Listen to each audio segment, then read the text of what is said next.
அனைவருக்கும் வணக்கம். நான் இந்திய பெண்ணே பாரதி பேசுகின்றேன். நான் சொல்லியிருந்தேன், தொடர்ந்து இந்த மாதிரி ராஜ மாதங்கி அம்மா வந்து ஒரு அந்த எந்திரம் ஹாலில் நான் போட்டிருக்கேன். ஆனால் நான் என்ன ஐடியா வச்சுட்டுருக்கேன்னா, அது வந்து ஆவணி மூலத்தில் தொடங்கி இதில் அவிட்டத்தில் சரஸ்வதி சிலையை செஞ்சு விட்டுற விஷயம், அது ஆவணி மூல சித்தர் சம்மந்தப்பட்ட விஷயம்லாம் சொல்லியிருந்தேன். அந்த ஆவணி மூல சித்தரே ராஜமாதங்கியை கொண்டு வந்தாங்க. ராஜமாதங்கி கையிலையும் கிளி இருக்குது, ராஜமாதங்கி கையிலையும் வீணை இருக்குது, எல்லாம் இருக்குது. அப்படி இருக்கும்போது நான் என்ன பண்ணேன்னா, ராஜமாதங்கி உள்ளே வரும்போதே இவங்கெல்லாம் வந்து காமாக்கியா கொண்டு வந்தாங்க. ராஜமாதங்கி இவங்கெல்லாம் வந்து சதிதேவின்னு நான் என்ன சொன்னேன், பார்வதி தேவியினுடைய முன்ஜென்மம் தான் சதிதேவி. சதிதேவியினுடைய உடம்புல எல்லா பார்ட்டு தான் 51 பார்ட்டாக, அதில் ஒரு பார்ட்டு விழுந்த இடம் தான் அஸ்ஸாமில் இருக்கிற அந்த காமாக்கியா கோயில்.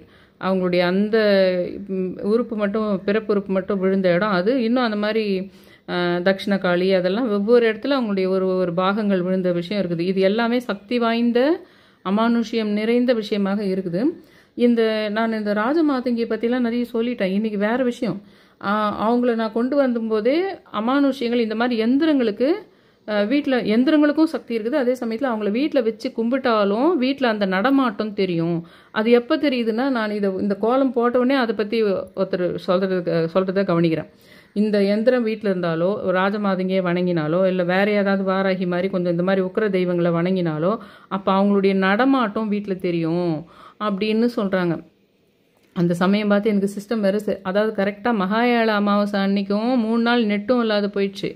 அதுக்கப்புறம் இதே மாதிரி நேற்று, அதாவது தசராவிலேருந்து உங்களுக்கு சரஸ்வதி பூஜை, விஜயதசமிக்கு மறுநாள், அந்த 3 நாளும் கூட அதே மாதிரி நெட் இல்லாமல் போயிடுச்சு. என்னை வந்து ஃபுல் அண்ட் ஃபுல்லாக அந்த ஃபோக்கஸ்லேயே இழுத்து வச்சுக்கிச்சு. அந்த கடவுளை சுற்றி நான் நிவேதனை பண்ணுறதா இருக்கட்டும், சதய பூஜைக்காக கோயிலுக்கு போகிறதா இருக்கட்டும், அங்கேருந்து நேராக அந்த பிள்ளையார்கிட்ட, சொல்கட்ட பிள்ளையார்கிட்ட வரும்போது அங்கே காமாக்கியா கமலாத்மிகான்ற மாதிரி ஒரு அம்மா உட்காந்துட்டு இருந்தாங்க அந்த இடத்துல. நான் வாராகி சிலையை அங்கே எடுத்துமே வச்சுட்டேன் இல்லைங்களா, அந்த சிலை காணும். அந்த சிலை போயிட்டு அந்த இடத்துல ஒரு பாபா சிலையும் பக்கத்தில் ஒரு கண்ணன் குழந்தை சிலையும் வந்துச்சு. அந்த சிலை வேற எங்கன்னா எடுத்து வச்சுருவாங்க எப்பவுமே, அந்த மாதிரி எங்கன்னா சுற்றி எங்கேயுமே தேடி பார்த்தா காணும். யாராவது எடுத்து போயிட்டாங்களா என்ன தெரில. வீட்டுக்கு வந்த பின்னாடி கரெக்டாக நான் சரஸ்வதியை தண்ணியில் விட்டுற அன்றைக்கும் நிறைய வீட்டை சுற்றி கிளிகள் சத்தமும், கரெக்டாக காளிகம்பாள் கோயிலேருந்து இங்கே யாகம் வளர்த்தது வந்து கரெக்டாக லைவில் காட்டுறாங்க. அதுக்கப்புறம் லலிதா சஹஸ்ரநாமம் படித்து நான் முடித்தோடனே திருமியச்சூர்லேருந்து உங்களுக்கு அந்த நெய்க்குளம் காட்டுவாங்க. உங்களுக்கு இந்த புரட்டாசி மாதத்தில் நவராத்திரி சமயத்தில் அதுவும், அதுக்கு அடுத்தது நான் படித்து முடிச்சோடனே அந்த லைவும் காட்டுது. அது டிஜிட்டலாக இல்லாத வீட்டில் நடக்கிற விஷயம், சுற்றி கிளி சத்தம் கேட்குது. இப்படி கரெக்டாக நான் அது ஒரு மேலத்தாளத்தோடு எடுத்துன்னு போயிட்டு மேலே தண்ணியில் பக்கெட்டில் இது பண்ணிவிட்டு சரஸ்வதி அம்மாவை அந்த அவிட்டம் நட்சத்திரம் அன்னைக்கு வெள்ளிக்கிழமை அதை அங்கே விட்டுறேன். ஒரு நாளும் ஒரு ப்ராசஸ் நடக்குது. அது கூடவே எனக்கு கனவுகள், வீட்டில் வந்து நடமாட்டம் தெரியுன்ற விஷயத்த அப்போ தான் நான் கேள்விப்படுறது. நீங்கள் இந்த மாதிரி ராஜமாதங்கி மாதிரி வணங்கினீங்கள்லாம் ஒரு நடமாட்டம் தெரியுன்றது. அந்த நடுவில் இருக்கிற முக்கோணமே காமாக்கியாவை நினச்சிங்கன்னு சொல்லியிருந்தேன் பாருங்கள். ரெண்டாவது, காமாட்சி கோயிலேருந்து வந்த குங்குமத்தை வேறு நான் அது நடுவில் ஃபீல் பண்ணி வச்சுக்கிறேன். அதனுடைய விளைவாக, அதனுடைய ரிலேட்டடாக நிறைய என் கூட கனெக்ட் ஆகுது. இது எதுக்கு நான் போட்டிருக்கேன், யார் பப்பாளின்னு சொன்னால், இப்போ தான் வரேன், கொஞ்சம் கொஞ்சமாக அந்த விஷயத்துக்கு இப்போ தான் வரேன். நீ வந்து அந்த நெட்டில் பார்க்கும்போது, சீரியலோ சினிமாவோ பார்க்கும்போது உன் மனசு இதாகிடுது, சமாதானம் ஆகிடுது. ஆனால் நீ அதில் இல்லாமல் இருக்கும்போது சில விஷயங்களே நீ கேள்விப்படுறது இல்லை, நேருக்கு நேராகவே உங்கள் வீட்டில் வந்து ஒரு லாஸ்ட் 2 மாதத்தில் நீ வீட்டிலையோ வெளியிலையோ சொந்தக்கார் மூலமாகவோ ஏதோ ஒரு ஸ்கிரிப்ட் எழுதியிருப்பாங்க இல்லைங்களா, உனக்கு எதிரான ஸ்கிரிப்ட் எழுதியிருப்பாங்க இல்லைங்களா. இப்போ தான் நான் மேட்ருக்கு வரேன், வீடியோனுடைய மெயின் மேட்ருக்கு வரேன். யார் காமாக்கியாவே பப்பாளியை திங்கக்கிழமை சாப்பிட்டுட்டு மறுநாள் செவ்வாய்க்கிழமை சிவப்பு நிற பழங்களை வச்சு, பப்பாளி வச்சு கும்பிடக்கூடாது, வேறு சிவப்பு நிற பழங்களை வச்சு அந்த அம்மாவுக்கு கும்பிட வேண்டியவங்க யாருன்ற மேட்ருக்கே இப்போ தான் வரேன். அதை நான் டைரெக்டாக சொல்லிட்டு போக முடியாது. உனக்கு யாரெல்லாம் எதிரி இருக்காங்களோ, உங்களை யாரெல்லாம் சபிக்கிறாங்களோ அவங்களுக்கெல்லாம் இந்த மாதிரி பண்ணிட்டுங்கன்னு இதை சொல்ல முடியாது. நான் இதில் ரொம்ப சூட்சமாக இருக்குது. ஏன்னா ராஜமாதங்கி தான் இதெல்லாம் சொல்லித்தராங்க எனக்கு. ராஜமாதங்கி ஒரு சரஸ்வதியினுடைய தாந்திரிக ரூபம், அதுலேயும் காமாக்கியான்றவங்க தாந்திரிக ரூபத்துக்கு. கேரளாவில் இருக்கிற இவங்களும் ரொம்ப தாந்திரிகம் தெரியும், அஸ்ஸாமில் இருக்கிற காமாக்கியா கோயிலையும் ரொம்ப தாந்திரிக சக்தின்னு கரெக்டாக நான் ராஜமாதங்கி கோலம் போடும்போது ஒரு குருஜி சொல்கிறாரு. அப்படியே காமாக்கியாவை கனெக்ட் ஆகிடுறாங்க. அது இல்லாமல் என் உடம்புக்குள்ளே ரத்த ஓட்டம் பயங்கரமாக ஆகுது. இந்த சில விஷயங்கள் நடக்குது எனக்கு. அது இடுப்புக்கு கீழே இருந்து பாதம் வரைக்கும் சில விஷயங்கள் நடக்குது. அங்கே காமாக்கியா கனெக்ட் ஆகுறாங்க என் கூட. அதெல்லாம் சேர்த்து தான் நான் இப்போ உங்களுக்கு சொல்ல வர்றதே உங்களுக்கு விஷயமே. அதனால் என்னென்னா உங்கள் வீட்டில் ஒரு சில விஷயங்கள் நடக்கும். ரொம்ப உங்களுக்கு க்ளோஸ் ஆனவங்களாக இருப்பாங்க, அவங்க உங்கள் கூட பிறந்தவங்களாக கூட இருப்பாங்க. ஆனால் உங்கள் வெற்றியில் அவங்களுக்கு விருப்பம் இல்லாமல் இருக்கும். இதில் ஒரு முக்கியமான விஷயம், அந்த அளவுக்கு அவங்களுக்கு உங்கள் மேலே எதிர்ப்பு இருக்குதுன்ற விஷயமே மற்றவங்களுக்கு தெரியாமல் பார்த்துக்குவாங்க அவங்க. உங்கள் மேலே அவ்வளோ எதிர்ப்பு இருக்குது. ஏன்னா மற்றவங்க அவங்கள கெட்டவங்களாக நினச்சி, ஏன்னா அவங்க நல்லா கண்டித்து வளர்க்கப்பட்ட ஒரு இதுவாக இருக்கிறாங்க. ஒரு நல்ல ஃபேமிலியில் ஒருத்தர் கெட்ட வார்த்தை பேசிக்காமல், ஒருத்தர் எதிர்த்து பேசிக்காமல் நல்ல பெயரோடு வளர்ந்துருவாங்க, நல்ல பெயரோடு வாழ்ந்துருவாங்க. அப்போ என்ன ஆகும்னா, அந்த கெட்ட பேர் வாங்கிறதுல அவங்களுக்கு விருப்பம் கிடையாது. ஆனால் அவங்களுக்குள்ளே இருக்கிற சுழு ஆத்மாவின் காரணமாக அவங்களுக்கு படுகொடூரமான சில எதிர்ப்புகள் உங்கள் மேலே வந்துடும். உங்களுக்கே தெரியாது இவ்வளோ எதிர்ப்பு அவங்களுக்கு நம்ம மேலே இருந்துதான்ற விஷயம். அப்போ அது என்ன ஆகும்னா, உங்களுடைய வாழ்க்கையில் நடக்கக்கூடிய முக்கியமான விஷயங்களை நடக்க விடாமல் பண்ணிடும். அது உங்கள் வாழ்க்கையில் நீங்கள் வேலையாக இருக்கட்டும், கல்யாணமாக இருக்கட்டும், குழந்தையாக இருக்கட்டும், நல்ல விஷயங்கள் எதுவாக இருந்தாலும் அந்த விஷயத்தை நீங்கள் என்ன சாமி கும்பிட்டாலும் அது நடக்காத போகும். ஆனால் உங்களுக்கு தெரியாது இந்த அளவுக்கு நம்ம அம்மாவுக்கு நம்ம மேலே கோவங்குது, இந்த அளவுக்கு நம்ம அப்பாவுக்கு நம்ம மேலே எதிர்ப்புக்குது அப்படின்ற விஷயமே தெரியாது. நிறைய வீட்டில் அப்பாவுக்கு பையன் மட்டும்தான் சக்ஸஸ் ஆகணும்னு இருக்கும், பொண்ணு மேலே விருப்பமே இருக்காது. பையனுக்காக துடிக்கிற அளவுக்கு பொண்ணு மேலே துடிக்கவே மாட்டாங்க. ஏதோ ஒன்று பண்ணி ஒரு கல்யாணத்தை பண்ணி அமுச்சிட்டா போதும் தான் நினைப்பாங்க. அந்த நடுவில் பிறக்கக்கூடிய பையனுக்காக எதிர்பார்த்து முன்னாடி பிறந்து விடுகின்ற அந்த பெண் குழந்தைகளை சமுதாயம் நம்மளை எதுவும் தப்பாக சொல்லக்கூடாதுன்னு கல்யாணம் பண்ணுறவங்களாம் இருக்காங்க. இப்போ நிறைய சினிமாவங்களை பார்த்து, மீடியாவங்களை பார்த்து தனக்கு ஒரு நல்ல பேர் வரணுன்றதுக்காக வேண்டி நானும் நல்ல அப்பான்னு காட்டுறதுக்காக கொஞ்சம் பழக்க வழக்கங்கள் கொஞ்சம் ஒரு 20 வருஷத்துக்கு முன்னாடி மாறி இப்போ டேட் பிரின்சஸ்ன்னு போடுறாங்க பாருங்கள், இதில் பரிதாபங்கள் சேனல். அந்த மாதிரி இப்போ உனக்கு பொண்ணாக இருந்தாலும் பையனாக இருந்தாலும் பொண்ணு வேணும்னே வேண்ட காலமாக கூட இருக்குது. இப்போ பொண்ணு பிறக்கணுன்னே வேண்ட காலமெல்லாம் கூட இருக்குது. இப்போது மெயின் மேட்டரில் அது என்னதுன்னா, உங்களை சுற்றி இருப்பாங்க, ஆனால் உங்களுக்கே தெரியாமல் இருக்கும். அந்த மேட்ரு உங்களுக்கு தெரியவே தெரியாது. ஏதோ நம்மளுக்கு முக்கியமான விஷயங்கள் நடக்க மாட்டேங்குதுன்னு இருக்குமோ தவிர உங்களுக்கு இந்த விஷயமே தெரியாமல் இருக்கும். ரொம்ப க்ளோஸ் ரிலேஷனு, ரொம்ப ரொம்ப ரொம்ப முக்கியமானவங்க, அவங்களுக்கு உங்கள் மேலே ஒரு பயங்கரமான எதிர்ப்பு இருக்கலாம். அது எதிர்ப்புன்றது எப்படின்னா, உன்னுடைய சக்ஸஸை எதுவுமே சமுதாயம் பாராட்டப்படக்கூடிய அல்லது சமுதாயம் ஒரு பெரிய விஷயமாக பார்க்கக்கூடிய ஒரு விஷயங்கள் உங்களுக்கு நடக்கும்போதெல்லாம் அவங்களுக்கு ரொம்ப அப்படியே ஹார்ட் அட்டாக்கே வர்ற மாதிரி ஆகும் அவங்களுக்கு. ஆனால் வெளியிலே தெரியாது, வெளியில் சொல்ல மாட்டாங்க. முதல்ல மகாபாரதத்தில் இவங்களுக்கும் அம்பிகை அம்பாலிகை 2 பேருக்கும் ஓன் சிஸ்டர். அவங்க அம்பிகை அம்பாலிகை, அப்புறம் கடைசி பொண்ணு அம்பை. அதுதான் பிரச்சனை ஆயிடுச்சு. அவருக்கு வேற ஒரு பையனை கல்யாணம் பண்ணிக்கலாம்னு நினைக்கிறப்போ அவரோட கதை அது. 3 பேரையுமே ஒரே பையனுக்கு, அப்போல்லாம் அப்படி தான், ஒரே அக்கா தங்கச்சிங்களை கல்யாணம் பண்ணிடுவாங்க. மகாராஜா அந்த வீட்டில் கொடுத்தன, அந்த வீட்டில் போய் நீ 3 நாள் ஒரே புருஷனுக்கு 3 நாளாக இருந்தால் கூட அது பெரிய விஷயம். அந்த சாம்ராஜ்யத்தில் போய் நீ கல்யாணம் பண்ணிக்கின்னு நீ குத்தனம் பண்ணுறன்றது, நீ அந்த ஒருத்தருக்கே 3 பேர் அக்கா தங்கச்சிங்க இருக்கிறாங்கன்றதே பெரிய மேட்ரு கிடையாது. அந்த குடும்பத்தில் நீ போய் வாழ்க்கை பெற, அந்த மகாராஜாவுக்கு நீ வாழ்க்கை பெறன்றதே பெரிய விஷயம். ஆனால் கல்யாணம் ஆன பின்னாடி அதில் பிறகுற குழந்தைங்க இருக்குது, அந்த அக்கா தங்கச்சிங்களுக்குள்ள ஒரு குழந்தை பிறகுற சமயத்து தான் ஆரம்பிக்கும் எல்லாமே. உங்களுக்கு அப்படி தான் ஆரம்பிச்சிது. ராமாயணத்துலேயும் அப்படி தான், மகாபாரத்லேயும் அப்படி தான். ஆனால் நம்மளுக்கெல்லாம் என்ன தெரியும்னா, ஆம்பளைங்களுக்குள்ள பங்காளி சண்டைனாவே சொத்து தகராறு, பங்கு தகராறுக்கு சண்டை போட்டுக்கிறாங்கன்னு ராமாயணத்தை மகாபாரத்தை நினச்சாவே எல்லாருக்கும் ஆண்கள் பங்குதாரர்களாக பங்காளிகளாக ஒருத்தரை வெட்டி கொள்ளும் அளவுக்கு சண்டை போட்டு கொண்டார்கள்னு சொல்லிட்டு தான் உலகத்தில் இருக்கிற எல்லா ஜீவனங்களுக்கும் தோணுது. ஆனால் மெயின் மேட்ரு என்னதுன்னா, ராமாயணத்துலேயும் அங்கே சிஸ்டர்ஸுங்க கிட்ட உள்ள இருக்கிற பகையில் தான் ஆரம்பிக்குது. அது மகாபாரதத்துலேயும் அந்த அம்பிகை அம்பாலிகைக்குள்ளேயே நடக்குது. ஃபஸ்ட்டு அவங்களுக்குள்ள அங்கே தான் பயங்கரமாக நடக்குது. அது என்னதுன்னா, இந்த காந்தாரிக்கிட்டே வராதிங்க, நீங்கள் காந்தாரி குந்திக்கிட்டே வராதிங்க.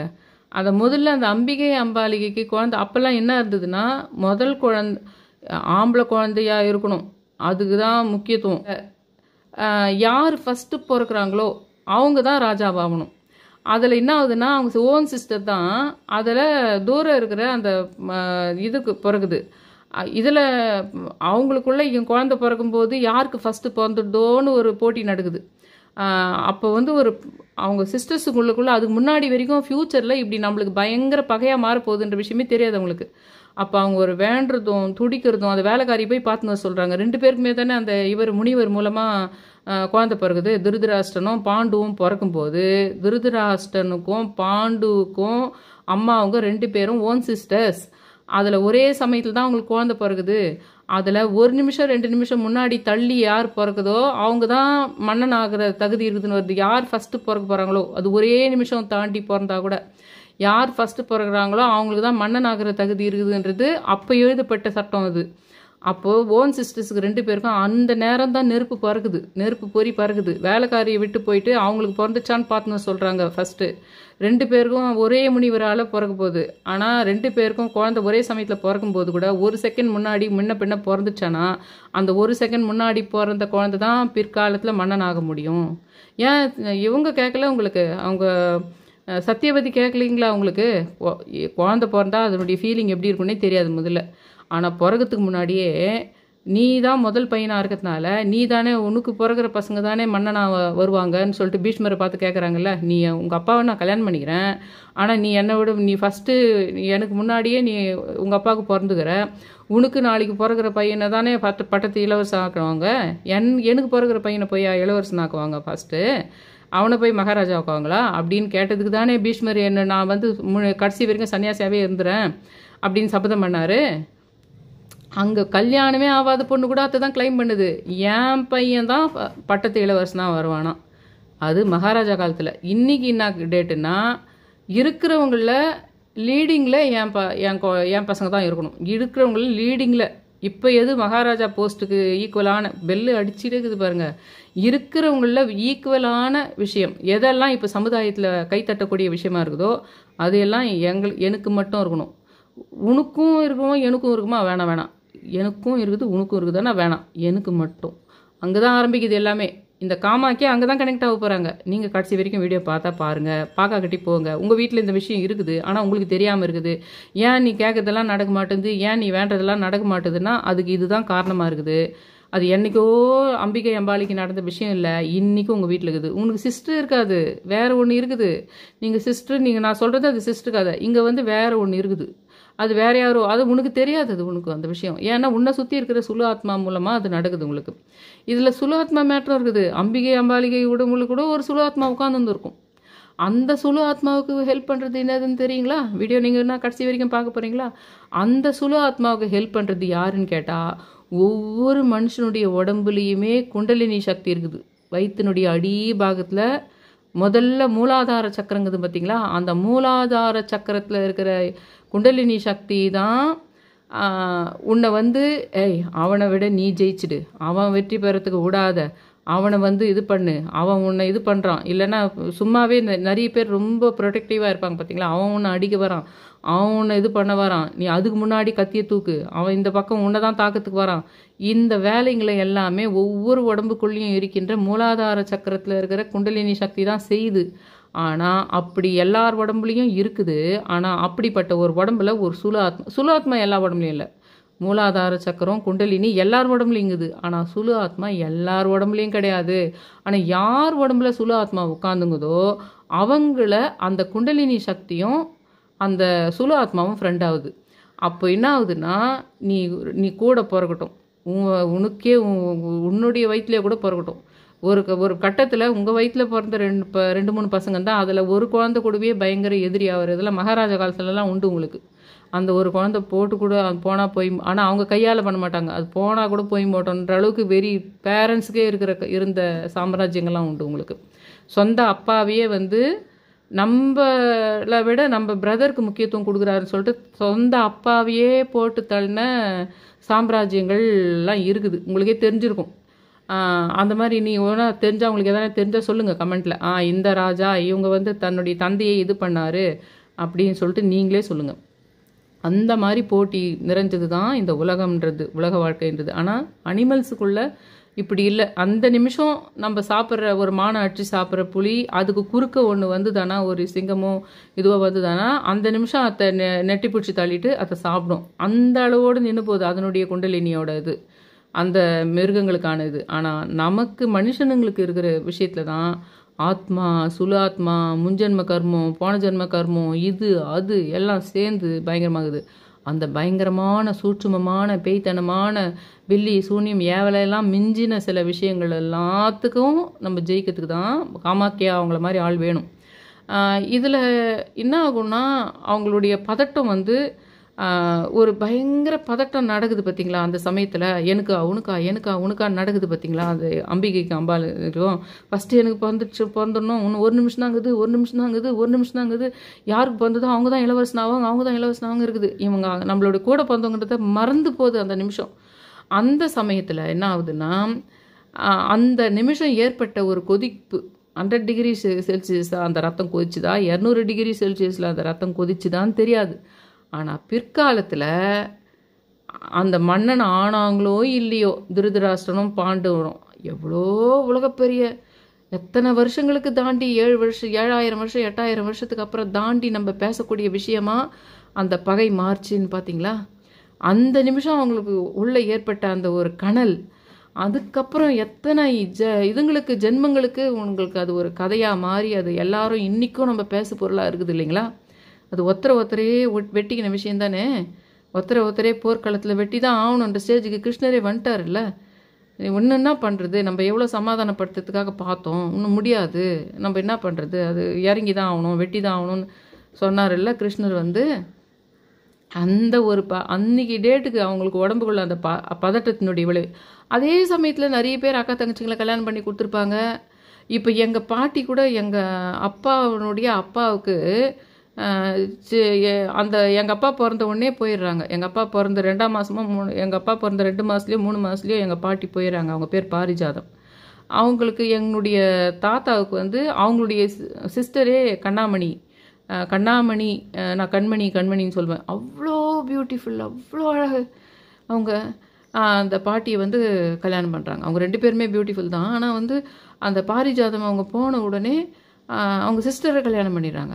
நீங்கள் நிறைய அந்த காலத்தில் பார்த்தீங்களன்னா சிஸ்டர்ஸ் உயிர் போயிடுச்சானாலும் கல்யாணம் பண்ணி வைப்பாங்க. இல்லைன்னா நிறைய பேர் சிஸ்டர்ஸை கல்யாணம் பண்ணுறதா இருக்கும். அது இல்லைன்னா ஓன் சிஸ்டர்ஸை பிரதர்ஸ்க்கு கல்யாணம் பண்ணி வச்சுருவாங்க. உங்களுக்கு பிரதர்ஸ்க்கு கல்யாணம் பண்ணி வச்சுருப்பாங்க. அந்த மாதிரி உங்களுக்கு அந்த ஒரு வீட்டிலையே அந்த பெண்களை அனுப்புகிற விஷயன்றது இருக்குது. மகாராஜா காலத்தில் ஒரே பையனுக்கே கல்யாணம் பண்ணி வச்சுருந்த விஷயம் இருக்குது. ஆனால் அந்த போட்டியினுடைய உச்சம் வந்து அந்த இடத்துல தொடங்கினுடைய அந்த மனநிலை இருக்குது பாருங்கள். அந்த 2 பேருக்கும் குழந்தை பிறக்கும்போது ஒரு மனநிலை 2 பேருக்கும் வைப்ரேஷன் இருந்தது பாருங்கள். அந்த வைப்ரேஷன் தான் அது மகாபாரதம் அளவுக்கு வந்ததே தவிர, அதே பீரியடில் ஒரு தேரோட்டி வீட்டில் கூட 2 ஒய்ஃப் வந்திருப்பாங்க. அதே பீரியடில் ஒரு தேரோட்டி வீட்லேயோ ஒரு குதிரை சவாரி செய்வனோ அல்லது யானை வீரனோ அல்லது குதிரை வீரனோ அல்லது ஏதோ ஒரு இருக்கிறவங்க கூட 2 ஒய்ஃபை ஒருத்தரே கல்யாணம் பண்ணிக்கிது, 2 அக்கா தங்கச்சிங்களை கல்யாணம் பண்ணிக்கிது. இந்த நிகழ்ச்சி அங்கேயும் தான் நடந்திருக்கும். ஆனால் அந்த உச்சம் இருக்குது பாருங்கள், அந்த ஒரு பயங்கரமான அந்த மனதினுடைய வேவ்லென்த்து, அந்த ஒரு சுல ஆத்மா அந்த முன்ஜென்ம கர்மாவை வந்து உடம்புல வந்து சைடில் உட்காந்துக்கிட்டு சிஸ்டர்ஸ் உடம்புக்குள்ளேயே உட்காந்து பழி வாங்கிறதுக்காக வந்து உட்காந்துருக்குது பாருங்கள். அந்த வேவ் லென்த்து பயங்கரமாக இருந்தது உங்களுக்கு அந்த அம்பிகைக்கும் அம்பாலிக்கும். அப்போது அதனால தான் அது இவ்வளோ தூரம் கதை மாதிரி மாறிச்சது உங்களுக்கு. இல்லைன்னா இவ்வளோ பெருசாக இருக்காது. அப்போ உங்கள் வீட்டில் கூட உங்களுடைய ரொம்ப க்ளோஸ் உறவில் இப்படி ஒரு விஷயம் இருக்குது. ஆனால் அவங்களுக்கு தெரியல. ஒன்று இப்படி நடக்குது, இல்லைன்னா தெரிஞ்சே இருக்குது உங்களுக்கு. அவங்களால தான் நம்மளுக்கு பிரச்சனைன்னு தெரியுது. ஆனால் அவங்களால வெளியே சொல்ல முடியல. ஏன் சொல்ல முடியலன்னா, அவங்கள நம்பி அவங்கள டிபெண்ட் பண்ணி உங்கள் அப்பா காலத்துலேயோ உங்கள் காலத்துலேயோ நீங்கள் கொஞ்ச நாள் பயணிச்சிட்டிங்க. ஆனால் அவங்க இவ்வளோ கொடூரமான மன எண்ணம் இருக்குதுன்ற விஷயம் உங்களுக்கு தெரியாமல் இருந்திருக்குது. ஆனால் பிற்காலத்தில் தெரிய வருது. அதுக்காக தான் அவங்க இப்படி இந்த விஷயத்தையே கட்டமைச்சு இப்படி தான் நடக்கணும், அப்படி தான் இருக்கணும்னு இருந்துருக்குறாங்க. அதனால தான் இந்த மாதிரி அவங்களுடைய கண்ட்ரோலில் நம்ம இருக்கிற மாதிரியே இருந்துக்கிட்டு அவங்க தயவுலேயே நம்ம இருக்கிற மாதிரியே இருக்கிறதுக்கு அஜெண்டாவாக பண்ணியிருக்காங்கன்ற விஷயமே உனக்கு பின்னாடி தான் தெரிய வருது. உனக்கா அவங்களுடைய தயவு இல்லாமல் வாழ்வதற்கு வாய்ப்பு ஏற்படும் போதெல்லாம் அதை அவர்கள் ஸ்ட்ராட்டஜிக்கலாக உனக்கே தெரியாமல் தடுத்து அவர்களை நம்பியே நீ வாழும்படி ஒரு கட்டமைப்பு அவர்கள் வேண்டுமென்றே செய்திருக்கிறார்கள் என்று உனக்கு சாகும்போது தெரியுது. அப்போ நீ என்ன பண்ண முடியும்? அப்போ நீ என்னதான் பண்ண முடியும்? அப்போ தெரியுது உனக்கு கிடைத்திருக்க வேண்டிய அற்புதங்கள் எல்லாம் கைத்தவறி போனதற்கும், இப்பொழுது இனிமேலும் கிடைக்க போவாத செய்வதற்கும், அல்லது கிடைத்துவிட்ட நல்ல விஷயங்களை எல்லாம் வந்து ஒரு டிஸ்கிரேட் பண்ணுறது. கிடைச்சி விட்ட நல்ல விஷயங்களை கூட ஏதோ உன் சைடில் சில சக்ஸஸ், சில நல்ல பெயர், சில அற்புதங்கள் உன் வாழ்க்கையில் இருந்தாலும் அதை டீக்ரேட் பண்ணுறது, அதை வந்து கொச்சப்படுத்துறது. அதில் இவ்வளோ அசிங்கங்குது, இல்லை அது கிடைச்சதே என்னால் தான், அது கிடைச்சதே எங்கள் அப்பாவால், அது கிடைச்சதே எங்கள் புருஷனால், அது கிடைச்சதே என் பையனால், அது அவங்களுக்கு அந்த விஷயம் கிடைச்சதே எங்கள் பையனால், இப்படி அவங்கள டீக்ரேட் பண்ணுறது. அப்படி இல்லைன்னா அவங்களுடைய நடந்த நல்ல விஷயங்கள்லே சில இல்லை இப்படி ஒரு அசிங்கங்குது அது உள்ள, இல்லைன்னா அவங்க வேற்று மதத்தில் கல்யாணம் பண்ணிக்கினாங்கன்னா அந்த மதத்தின் பெயரை சொல்லி அசிங்கப்படுத்துதல்.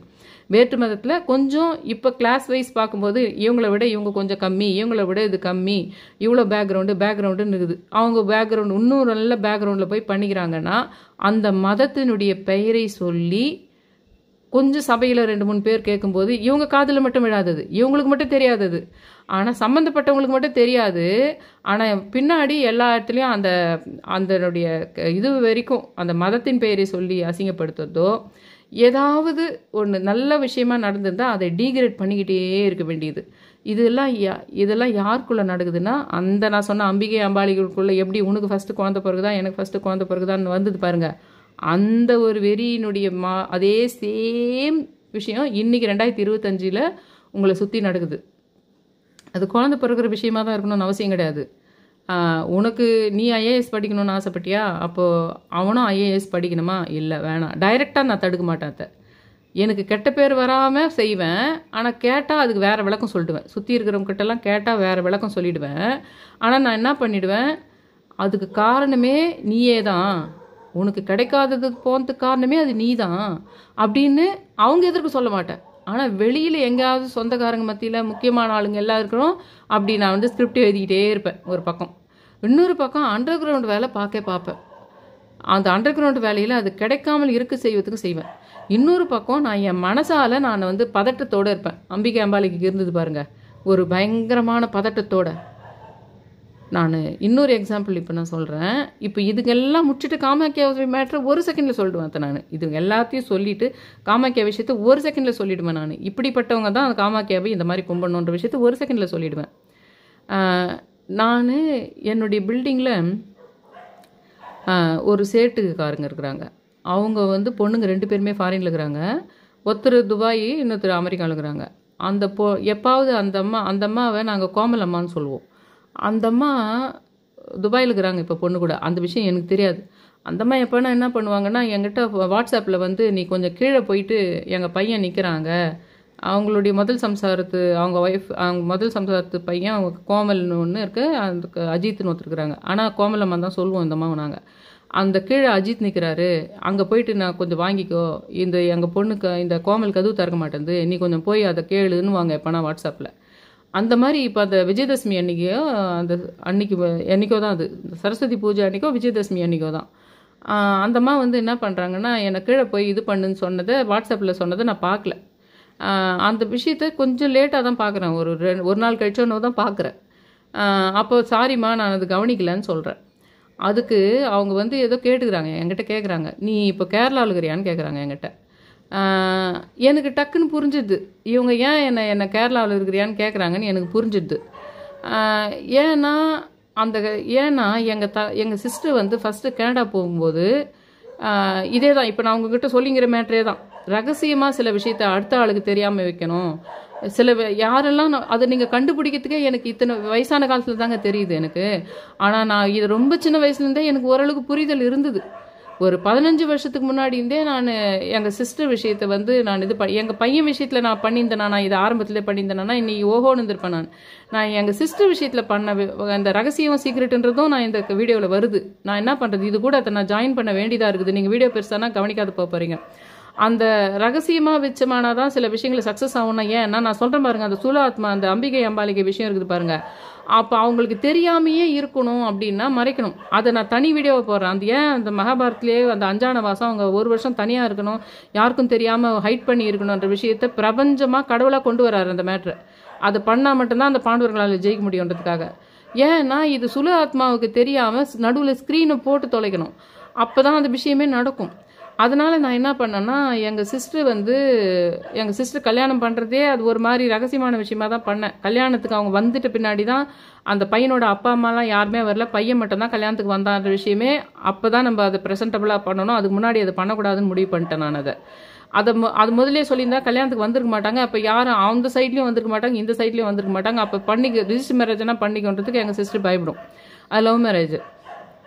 அதனால் முக்கியமான ஆளுங்களெல்லாம் கூப்பிட்டுட்டு அவங்க ஸ்டேஜில் தெரிஞ்சுக்கிட்டோம் அவங்க அப்பா அம்மா வரப்போதில்லைன்ற விஷயத்த. ஆனால் என்ன மேட்ருனா, அவங்க அப்பா அம்மாவுக்கு தெரியாமலாம் அந்த கல்யாணத்தை இஸ்துன்னு வந்துலாம் பண்ணல. ஏன்னா அந்த ஒரு லேடி வந்து அப்படி தான் கமெண்ட் பண்ணிட்டு உட்காந்துட்டு இருந்தது. ஒரு பையனை போய் அவங்க விருப்பம் இல்லாமல், அவங்க ஃபேமிலிக்கு அப்பா அம்மாவுக்கு விருப்பம் இல்லாமல் வலிச்சின்னு வந்து பண்ணலாமா? பின்னாடி இந்த மாதிரி இவங்களுக்கு நன்றா தெரியும், இந்த மாதிரிலாம் நிறைய பேச்சுக்கள் நிறைய நடந்தது அப்போ. ஆனால் அதில் மேட்ரு என்னன்னா, இந்த கிளாஸ் வைஸ் பார்க்கும்போது இதுங்க வந்து கேலி பண்ணுறதுக்கு வாய்ப்பு இருக்குது. ஏற்கனவே என் மேலே இருக்கிற கடுப்புக்கு எங்கள் சிஸ்டருக்கான தோல்விகளை, என் தம்பிக்கான தோல்விகளை இவங்க எப்படி என்ஜாய் பண்ணுறாங்கன்னு எனக்கு தெரியும். இந்த அம்பிகை அம்பாலிகை மாதிரி அந்த மாதிரி பயங்கரமான சுலாத்மா மேட்ரு தான் எந்த கூட என் லைஃப் கூட. அதில் என்ன ஆகுதுன்னா, நான் இந்த சிஸ்டருக்கு வந்து 30 வயசு ஆகிட்டு கூட கல்யாணம் ஆகலை, அதுக்கு கல்யாணமே ஆகாது, எதிர்க்கே மோக் பண்ணுறது, ரொம்ப குள்ளம், இதுக்கு மாப்பிள்ளை அமையாது. அந்த வந்தவர் சொன்னார், பொண்ணு பார்க்க வந்தவருடைய பையனுடைய அப்பா சொன்னார், என்ன இருந்தாலும் உங்களை மாதிரி ஜெகஜாண்டிக்கா இல்லையம்மா, இது எப்படிம்மா வீட்டு வேலையெல்லாம் இழுத்து போட்டுன்னு செய்யும்னு என் எதிர்க்கே மோக் பண்ணுறது. அவங்க போனால் போட்டோம், அவங்க சொன்னாங்களே பெரியவங்கன்னு மதித்து பொண்ணு பார்க்கறதுக்கு அவங்க வீட்டுக்கு கூட்டின்னு போகிறேன். என் எதிர்க்கவே அவன் சொல்கிறானா, அவன் ஒத்துக்கு போகிறானா, ஃபோன் பண்ணி ஆமாம் அவங்க பொண்ணு கல்யாணம் பண்ணிக்க போகிறான்னு தெரியுமா தெரியாதா, எதுவுமே தெரியாது. அவங்க சொன்னதுக்கு மதித்து சரி அங்கேயும் கூட்டின்னு போயிடலாம். நம்மளால அந்த பொண்ணு கல்யாணம் நிற்க வேணாம், அவங்க சொன்ன மாப்பிள்ளை கூட ஒரு வேளை அமைஞ்சு நல்லபடியாக அமையலாம், நம்மளே தான் பார்ப்போம்னு சொல்லிட்டு நம்ம அப்போ ஸ்டாண்ட் எடுக்கல. நான் இது என்னைக்கு இருந்தாலும் நம்ம வீட்டு விஷயங்கள் நம்ம தான் பண்ணணுன்றத அன்னைக்கு டேட்டு கூட நான் எடுக்கல. ஒருவேளை அவங்க மூலமாக தான் அதுக்கு வாழ்க்கை அமைதா, கடவுள் விதி இருந்ததுன்னா அதை நம்ம தடுக்கக்கூடாதுன்னு தான் அவங்க வீட்டில் போயிட்டு பொண்ணு பார்க்குற விஷயத்துக்கு போனேன். அங்கே போய் ஒரு ஆட்டம் ஆடின விஷயம் இருக்குது பாருங்க. அதுலேயே இன்னொரு விஷயம் கூட இருக்குது. அதில் அது வந்து இதுக்கு காட் சைல்டுன்னு ஒரு இருக்குது. நான் டோப்பமைன்னு ஒரு விஷயம் சொன்னேன் பார்த்தீங்களா, அதே மாதிரி காட் சைல்டுன்னு ஒரு விஷயம் இருக்குது. அதை இன்னொரு வீடியோ போடுறேன், ஏன்னா அதுவும் 1 மணி நேரத்துக்கு மேலே ஆகும்ன்றதுனால அது அப்புறம் போடுறேன். அந்த காட் சைல்டு இருக்கிற விஷயத்த அன்றைக்கி தான் அவங்க வீட்டில் பார்த்தேன் நான். அந்த ஒரு அம்மாவோ அப்பாவோ சில கொள்கைகள் வச்சுட்டு இருந்தாங்கன்னா, சுற்றி இருக்கிறவங்களை எப்படி கண்ட்ரோல் பண்ணணும், எப்படி தான் பக்கம் ஸ்கிரிப்ட் எழுதிக்கணும்னா, அது அப்படியே அம்மா என்ன பண்ணுறாங்களோ அதெல்லாம் புரிஞ்சுட்டு பண்ணுறது, அப்பா என்ன பண்ணுறாங்களோ அதெல்லாம் புரிஞ்சுட்டு அதே பேட்டர்ன் ஃபாலோ பண்ணி அவங்க காலம் மறைஞ்சு போயிட்டா கூட அவங்களுக்கு ஈக்குவலாக இவங்க வந்துடுவாங்க. அதே ஸ்ட்ராட்டஜி கொண்டு வருவாங்க. அவங்கள தான் காட் சைல்டுன்னு சொல்கிறது. அன்றைக்கி தான் அந்த காட் சைல்டை பார்த்தேன் நான் அன்றைக்கி. அந்த மாதிரி வந்து அந்த ஒரு டாமினேட்டர் அன்றைக்கி அவங்க பண்ண டாமினேட்டிங் வந்து கொஞ்சம் நஞ்சம் கிடையாது. என் சிஸ்டர் அன்றைக்கி பொண்ணு பார்க்க போனப்போ அப்போ நான் ரொம்ப வந்து வீட்டுக்கு வந்து ஒரு கிறிஸ்மஸ் சமயம் அது.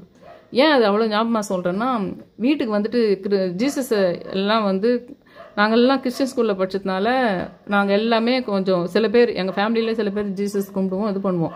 அது கிறிஸ்மஸ் சமயம் மட்டும் எடுத்து கேக் வெட்டி மெழுகுவத்தி ஏற்றி டெக்கரேட் பண்ணிடுறது, அவ்வளோதான். வருஷம் 364 கிடையாது, அப்போ மட்டும் பண்ணுறது. அப்போ நான் வீட்டில் அந்த நியூ இயருக்கு முன்னாடி நான் அப்படியே அந்த டெக்கரேஷன் அப்படியே வச்சுருந்தது அப்படியே வந்து முட்டி போட்டுக்கிட்டு ஜீசஸ் கிட்ட அப்படி கதறி அழுதேன்.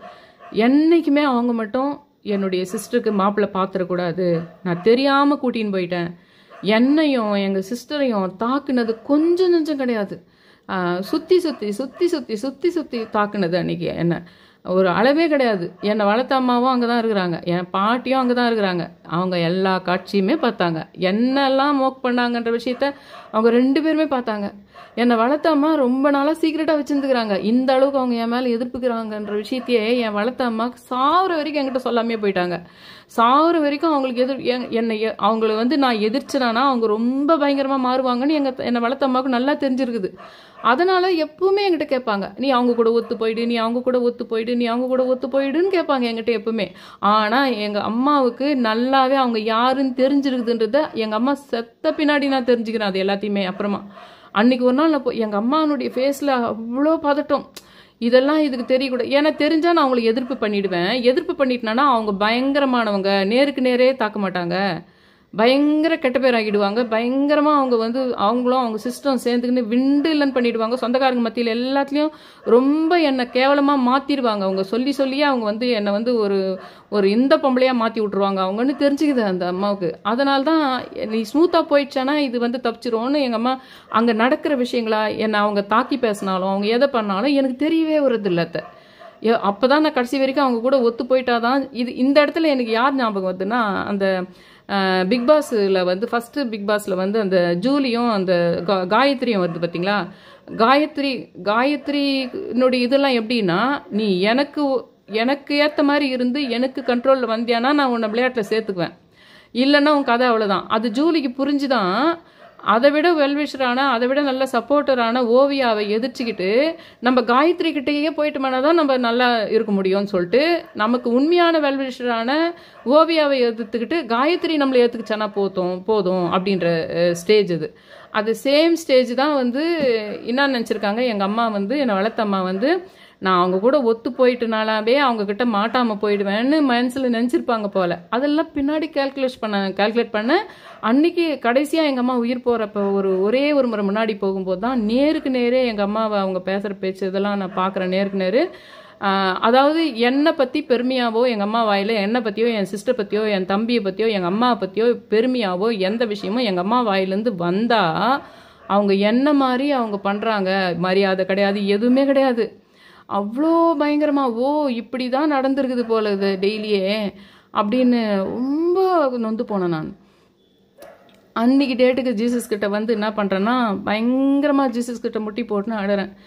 இவங்க மட்டும் எங்கள் சிஸ்டருக்கு மாப்பிள்ளை பார்த்துடக்கூடாது கடவுளே. அதுவே கூட லவ் பண்ணிட்டோம். அவங்களா இருந்தால் என்னைக்கா இருந்தாலும் நாம்ளா பார்த்து வச்ச மாப்பிள்ளை தான் இருக்கணும், நம்ம கண்ட்ரோலில் தான், நம்ம தானே கூட்டின்னு வந்தோம், நம்ம தானே அதையெல்லாம் பார்த்துக்குறோம், நம்ம செஞ்சு வச்ச மாதிரி தான் இருக்கணும்னு சொல்லிட்டு தங்கச்சியாக இருந்தால் கூட தான் கண்ட்ரோலில் இருக்கணும்னு பார்த்துக்குவாங்க. தங்கச்சியாக இருந்தாலும் தம்பியாக இருந்தாலும் எல்லாமே என் கண்ட்ரோலில் இருக்கணும்னு பார்த்துக்குவாங்க. நான் அன்றைக்கி கேட்டது ஜீசஸ் கிட்ட, அதுவாக கூட லவ் பண்ணிக்கிட்டோம், அதுவாக கூட பண்ணிட்டோம், ஆனால் அவங்க மூலமாக வேணாம் அப்படின்னு சொல்லிட்டு அப்படி அழுதேன். அதுக்கு முன்னாடியே நான் இப்படி அழத்துக்கு நிறைய வாய்ப்புகள் இருந்தது. என்னுடைய 17 வயசுலேருந்தே நான் அந்த மாதிரி நினைக்கிறதுக்கு நிறைய வாய்ப்புகள் இருந்தது. அந்த மாதிரி மறுபடியும் அவங்க வந்து எங்கள் வீட்டு பொண்ணுக்கு அவங்க மாப்பிள்ளை பார்க்குறதோ அவங்க பண்ணுறதோ வேணான்னு நான் வேண்டதுக்கு எத்தனையோ காரணங்கள் இருந்தது. ஆனால் அது வரைக்கும் பண்ணாத ஆள் அதனுடைய ஒட்டுமொத்த குணத்தையும் குரூரத்தையும் பார்த்த செகண்ட்லேருந்து வந்து அந்த ஜீசஸ் கிட்ட வந்து உட்காந்து வந்த உடனே நேராக அந்த டெக்கரேஷனில் அவர் இருந்தாருனால இது பண்ணேன். கரெக்டாக அந்த சமயம் சும்மா ஃப்ரெண்டு மாதிரி பேசிகிட்டு இருக்குது என் சிஸ்டர். அவங்க அந்த இவங்ககிட்ட அந்த பையன்கிட்ட ஒரே கிளாஸுக்கு போகிறாங்க 2 பேரும். ஆனால் கொஞ்சம் கொஞ்சமாக அதுக்கு 1 மாதம் பொறுத்து தான் நாங்கள் கல்யாணமே பண்ணிக்கிறோன்ற அளவுக்கு வருது. அந்த ஒரு ஜனவரியில், அதாவது இந்த கிறிஸ்மஸ் வருந்தது, அது அப்போ நடந்தது, அதுக்கு கரெக்டாக 1 மாதம் பொறுத்து வந்தது. அப்போ நான் என்ன பண்ணுறேன், கல்யாணம் விஷயத்துலையும் சரி, குழந்தை பிறகுற விஷயத்துலையும் சரி, எல்லாத்துலேயுமே ஹைட் பண்ணுறேன். அதுக்கப்புறம் அவங்க ஃபாரின் போகும்போது கூட, அவங்க கனடா போகும்போது இவங்க எல்லாருக்குமே நான் டெல்லின்னு தான் சொல்கிறேன். ஆனால் நான் என்ன பண்ணுறேன்னா, என்னுடைய அம்மா வழி இவங்கெல்லாங்கிறாங்க ஆந்திராவில், அவங்களுக்கெல்லாம் சொல்லலை. ஏன்னா ஒரு விஷயத்தை மறைச்சோம்னா எல்லாருக்குமே மறைக்கணும். உனக்கு வேண்டப்பட்டவங்க வேண்டாதப்பட்டவங்க எல்லாருக்குமே தான் மறைக்கணும். புரியுதுங்களா உங்களுக்கு? அது மாதிரி வந்து நீங்கள் கூட சொல்கிறேன், இந்த சீக்ரெட்ன்றது இந்த காமாக்கியா விஷயத்துலேயே இது ரொம்ப ரொம்ப இம்பார்ட்டண்ட்.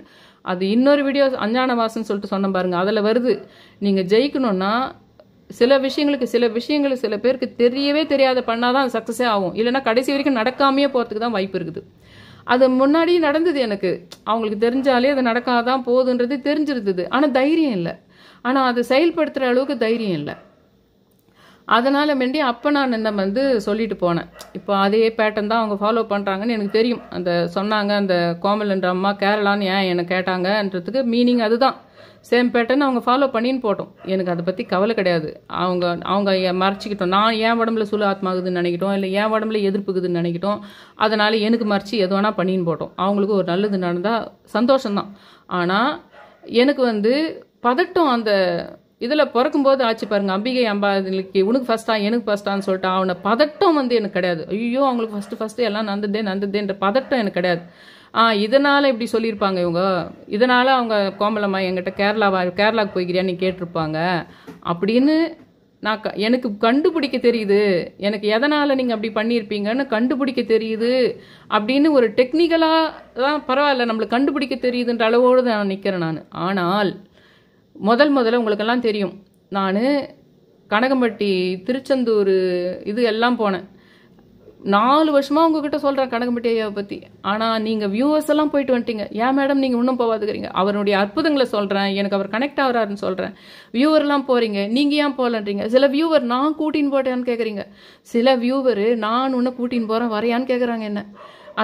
அதில் வேறு அங்கே ஒருத்தருக்கு வீடியோ போடுறாங்கல்ல, அங்கேயே கனகம்பட்டியிலே அவன் சண்டை வேறு போடுறான். நான் அவரை நேர்லேயே பார்த்துக்கிறேன், நீ ஒரு முறை கூட இங்கே வந்ததில்லை, நீ என்ன வந்து இங்கே வராதையே அவரை பற்றி பேசுறதுன்னு. ஒரு நிமிஷம் இருங்க, பெல்லு கூட அடிச்சது பார்த்தீங்களா. அந்த சமயம் நான் வந்து மதுரைக்கு போகிறேன். அப்போது 9 வெள்ளிக்கிழமைகள் சென்னை காளிகாம்பாள் அம்மாள் கூட இந்தம்மா காமாக்கியா தேவி எல்லாமே நேற்று காளிகாம்பாள் கோயிலேருந்து டைரக்ட் இது எனக்கு. அதனால தான் இப்போ அந்த தானாகவே இது எல்லாமே ராஜமாதங்கி உங்ககிட்ட பேச வைக்கிறது. எனக்கு நடந்த எல்லா விஷயங்களும் காமாக்கியா தேவி எந்த இடத்துல நம்மளுக்கு தேவைப்படுதுன்ற விஷயத்துக்கு தான் இந்த வீடியோவை நான் போட்டுட்ருக்கேன். இதில் நடக்கிற விஷயங்கள் ஃபுல்லாகவே கேட்டேன். இது எல்லாமே உங்கள் லைஃப்பில் நடந்திருக்கும். நீங்கள் அதை டிக் பண்ணி பார்க்கறதில்ல, பார்த்தீங்களானா தான் தெரியும். பயங்கர அநியாயம் உங்கள் லைஃப்பில் இருக்கும். ஆனால் என்ன மாதிரி யோசிக்கிறது பார்க்கறதுக்கு உங்களுக்கு தெரியாமல் டைம் இல்லாமல் ஏதோ ஒரு காரணனால இருக்குது. இப்போ நான் என்னுடைய வீடியோக்களை ஃபுல்லாக பார்க்கும்போது தான் நீங்கள் உங்களுக்கு சரி பண்ணிக்கிறதுக்கு இந்த கடவுள்கள் எப்படி உதவுறாங்க, ஏன் பண்ணணுன்றது இந்த விஷயத்தை கேட்காம புரியாதது. அதனால் நான் என்ன பண்ணுறேன், அந்த மதுரைக்கு இப்போ இந்த கேரளா மேட்ரு இருக்குது இல்லைங்களா, அந்த கேரளா மேட்ரை நான் எப்படி கேட்டனோ அந்த மாதிரி அந்த மதுரைக்கு நான் போனேன். அந்த மதுரைக்கு நான் போகும்போது அவங்க சம்மந்தப்பட்டவங்களுக்கு லைஃப்பில் முக்கியமான விஷயங்கள் சிலதெல்லாம் நடந்து முடிஞ்சிச்சு. அந்த வேறு வேறு வாழ்க்கையில் எதெல்லாம் முக்கியமான விஷயம் இருக்குதோ அதில் 70%, இன்னும் 30% தான் இது சில விஷயங்கள் நடக்கிறதுக்கு. 70% முடிஞ்சிருச்சு. அப்படி இருக்கிற பட்சத்தில் இந்த அம்பிகை அம்பாலிக்கு இருக்கிற மைண்ட் செட்டினுடைய அப்படியே ஸ்டாப் பண்ணுங்க. அந்த அம்மா சொல்லும்போது இவங்க இதனால் இப்படி சொல்லியிருப்பாங்கன்னு நினச்சேன் கேரளானா அதோடு நிறுத்திக்கிட்டேன் மைண்டில். ஆனால் இதே 3 வருஷத்துக்கு முன்னாடி அந்த ஃபஸ்ட்டு நான் போகிறேன், அந்த இதுக்கும் போகிறேன், கனகம்பட்டிக்கு பழனிசாமி இதுக்கு போகிறேன், திருச்செந்தூருக்கு போகிறேன், மதுரை மீனாட்சி கிட்ட போகிறேன். அப்போ நான் 9 வெள்ளிக்கிழமைகள் சென்னை காளிகாம்பாள் அம்மா கிட்ட போகிறேன். அதில் 4வது வெள்ளிக்கிழமை கரெக்டாக மதுரை மீனாட்சி கிட்ட போகிற மாதிரி ஆகுது. கரெக்டாக அந்த சமயத்தில் தான் எனக்கு தெரிய வருது மதுரை மீனாட்சி அம்மாவும் காளி தான் அப்படின்ற விஷயம்லாம். அதனால தான் அந்த அம்மா நம்மளுக்கு அந்த 4வது வெள்ளிக்கிழமை அங்கே போய் நம்மளை போக வச்சாங்க போல இருக்குது அந்த அம்மான்னு அப்போ நினச்சிக்கிட்டேன். அங்கேருந்து திருச்செந்தூர் போகிறோம், எல்லாம் போகிறோம். இங்கே எங்கள் அம்மாவை கூட்டின்னு அப்போ எங்கள் சிஸ்டர் 3 வருஷம் பொறுத்து வராங்க கனடாவில். அந்த ஒரு 2 வருஷம் டெல்லினே சொல்லி வச்சுருந்தேன். ஆனால் அவங்களுக்கு அதுக்கப்புறமே தெரிஞ்சிச்சு வேறு ஏதோ கண்ட்ரிக்கு போயிருக்கிறாங்க, ஆனால் டெல்லின்னு தான் சொல்லி வச்சுருக்கன்ற மாதிரி புரிஞ்சிச்சு. அதுக்கப்புறமா அவங்களுக்கு நல்லாவே தெரிய வருது அது அவங்க கனடா தான்ற விஷயம். ஒரு போலீஸ்காரன் ஒரு என்கொயரிக்காக வரான், ஒரு இது பண்ணுறாங்கல்ல உங்களுக்கு வெரிஃபை பண்ணுறதுக்கு வருவாங்க இல்லைங்களா, அந்த மாதிரி நம்ம ஒரு நம்பர் கொடுத்து வைப்போம், சிஸ்டர் நம்பர்னு கொடுத்து வச்சா அவங்களுக்கு அந்த சிஸ்டர் நம்பர் அந்த நம்பர் கொடுத்தோமோ நான் தான் சொல்லணும், ஆமாம் என் சிஸ்டர் தான் அப்படின்னு நான் தான் சொல்லணும். அதில் கூட ஒரு கான்ட்ரவர்சி இருந்துச்சு. அப்போ நான் அந்த அந்த அவன் என்ன பண்ணுறான், ஹைட் பண்ண முடியாது மாதிரி என் ஃபோட்டோவை வேறு காமிச்சிட்டு இது பண்ணிட்டு இது எங்கள் சிஸ்டரோட ஃபோட்டோவை வேறு காமிச்சிட்டு உங்கள் சிஸ்டர் தானே கனடாவில் இருக்குதுன்னு வெரிஃபை பண்ணுறதுக்கு. அப்போது யார்கிட்ட நான் ஹைட் பண்ண வச்சனோ அந்த பர்சனே அங்கே எல்லாருமே ஒரு நிறைய பேர்கிட்ட ஹைட் பண்ணணும்னு நினச்சேன். அந்த பர்சன் அங்கே கீழவே நின்றுந்தாங்க. உங்கள் சிஸ்டர் கனடாவில் இருக்கிறாங்கல்ல, நீங்கள் தானே அவங்க சிஸ்டரு, வெரிஃபை பண்ணுறதுக்காக வந்தேன்னு சொல்லிட்டான். அன்றைக்கி அவங்களுக்கு கன்ஃபார்மாக தெரியும் எந்த கண்ட்ரின்னு சொல்லிட்டு. அன்றைக்கி நைட்டுக்குள்ளே எல்லாருக்கும் தெரியும் எங்கள் சிஸ்டர் இருக்குது கனடா தான் சொல்லிட்டு அன்றைக்கி நைட்டுக்குள்ளே தெரியும். அது இன்னும் கூட அதை கேள்விப்பட்டவொடனே அவங்க என்ன சொன்னாங்கன்ற விஷயமும் இப்போ சொன்னால் வீடியோ பெருசாக போகும். டீட்டெயிலாக ஒவ்வொரு விஷயமும் வச்சு செய்யறதுக்கு ஒரு நாள் வரும். அப்போ மீடியா மாதிரி எதனா ஒன்று எங்கேனா பிஹைண்ட் வுட்ஸு அந்த மாதிரி எங்காவது ஒரு இடத்துல உட்காந்து பேட்டியில் நான் சொல்கிற அளவுக்கு வரும் அந்த சில விஷயங்கள்லாம். இன்றைக்கி வராது. ஒரு பெரிய சேனலில் நான் எதனா உட்காந்து ஒரு இன்டர்வியூ கொடுக்குற மாதிரி எல்லாம் ஒரு ஸ்டேஜ் வரும். அன்றைக்கி நான் நிறைய விஷயங்களை புட்டு வைக்கிற மாதிரி இருக்கும்னு வச்சுக்கோங்களேன். இப்போ நான் என்ன பண்ணேன்னா அப்புறம் அந்த இதில் மதுரை போகிறேன். அப்போது எங்கள் சிஸ்டர் இங்கே ஒரு வீட்டில் ஸ்டே பண்ணியிருக்காங்க. அது பாஞ்சாலியம்மன் கோயில் பின்னாடி ஸ்டே பண்ணியிருக்காங்க. நான் எப்பவுமே நினைப்பேன் இந்த மகாபாரதத்துக்கும் நமக்கு கரெக்டாக அவங்க இதில் பாஞ்சாலியம்மன் கோயிலுக்கு பின்னாடி ஒரு ஃப்ரெண்டு வீடு, அவங்க ஃபாரின்ல இருக்கிறாங்க, ஆனால் அந்த வீடு சும்மா தான் பூட்டியிருக்காங்கன்றதுனால அங்கே இருக்க சொன்னாங்க. கரெக்டாக அந்த பாஞ்சாலியம்மன் கோயிலாண்ட அவங்க இறங்குறாங்க. மறுநாள் நாங்கள் எங்களுடைய பூர்வீகம் குந்தியம்மன் கோயிலுக்கு போகிற மாதிரி ஆகுது எனக்கு. அது ஒரு அந்த மகாபாரத சம்பந்தமான ரிலேட்டட் அந்த வீட்டுக்கு நான் போகிறேன். எங்கள் சிஸ்டர் இறங்கினவுடனே நான் போகிறேன். ஒரு ஆட்டோக்காரனை யாரையோ தேடி பார்த்தா ஒரு ஆட்டோக்காரனை கிடைக்கல. ராதாகிருஷ்ணன் சொல்லிட்டு ஒரு ஆட்டோ வச்சுருக்கிறாரு பாபா கோயிலாண்ட. அந்த ராதாகிருஷ்ணன்றவர் தான் அவருடைய ஆட்டோவில் தான் ஏறி நான் எங்கள் சிஸ்டர் பார்க்கறதுக்கு போகிறேன். அன்றைக்கி காலையில் வேறு ஒருத்தர் எங்கள் வீட்டு பர்சன் ஒருத்தர் ஃபாரின்லேருந்து வராங்க. எங்கள் வீட்டு பர்சனை பொண்ணு பார்க்க வராங்கன்றதுனால எங்கள் சிஸ்டர் நான் போயிட்டு இதில் ஏர்போர்ட்டில் போய் ரிசீவ் பண்ணல. அன்றைக்கி சாயந்தரமாக அந்த பாஞ்சாலியம்மன் கோயில் பின்னாடி போயிட்டு நான் ரிசீவ் பண்ணுறேன் அன்றைக்கி. அப்போ அவங்க தான் என்னை 3 வருஷமாக 4 வருஷமாக எனக்கு போகிறதுக்கு உண்மையிலே பணத்த அளவு கூட எனக்கு சக்தி கிடையாது. பணத்த அளவு கூட எனக்கு போயிட்டு வரணும்னா எனக்கு சக்தி கிடையாது. கூட யாருன்னா வரணும், நான் தனிச்சா இது பண்ண முடியாது, எங்கள் ஹஸ்பண்டை கேட்க முடியாது. அதனால் நான் போகாமல் இருந்தேன். அதுக்கு தகுதியான ஆளோடு நான் போகணுன்றதுக்கு எனக்கு சக்தி இல்லாமல் தான் அங்கே போகாமல் இருந்தேன். அதில் அந்த அங்கேயே இருந்தவங்கெல்லாம் அந்த வீடியோ எடுக்கிறாங்களே அந்த கோயிலில், அவங்கெல்லாம் கூட நாங்கள் நேர்லேயே அவரை பார்த்துக்குறோம், நீ அங்கேருந்தே என்ன அவரை பற்றி பேசுறது, நீ வீடியோவுக்கு நல்லா வியூஸ் வரதுக்காக பேசுகிறன்றதெல்லாம் அவன் ஒரு பக்கம் சண்டை போட்டுன்னு இருந்தான் உட்காந்துக்கிட்டு. ஆனால் என்ன எங்கள் சிஸ்டர் தான் வந்து என்னை அங்கே கூட்டின்னு போகிற மாதிரி அமைஞ்சுது. எங்கள் சிஸ்டர் தான் வந்து என்னை சிஸ்டரோட வந்து என்னை அங்கெல்லாம் கூட்டின்னு போகிற. அவங்களுடைய ஃப்ரெண்டு ஒருத்தருக்கிறாரு, அவர் பேர் மதுசூதனன். அது கூட நான் அவராக தான் வண்டி, அவருடைய எஸ்யூவி வண்டியில் அவங்க ஒய்ஃபு அவங்க குழந்தையோட என்னோட தங்கச்சி ஹஸ்பண்டு, தங்கச்சியோட பையன் அவன் பேர் ஹரிஹரன், இவங்க எல்லாம் சேர்ந்து அந்த எஸ்யூவி வண்டியில் போகிறோம் நாங்கள்.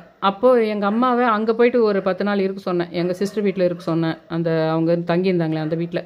அப்புறம் மறுபடியும் எங்கள் அம்மாவை கூட்டின்னு வந்து இங்கே எங்கள் ஹஸ்பண்டுக்கு கூட இருக்கிறதுக்கு விட்டுட்டு நான் என்ன பண்ணுறேன், போகிறேன் மதுரைக்கு. ஆனாலும் நான் என்ன சொல்வேன்னா, எங்கே போனாலும் எது போனாலுமே பெருசாக விலாவரியாக கோயில் போனாங்க அதெல்லாம் சொல்கிறதில்ல, யாருன்னா கேட்டாங்கன்னா நான் மதுரைக்கு போயிருக்கிறேன்னு சொல்லு அப்படின்னு எங்கள் ஹஸ்பண்ட்கிட்ட சொல்லிட்டு போகிறேன்.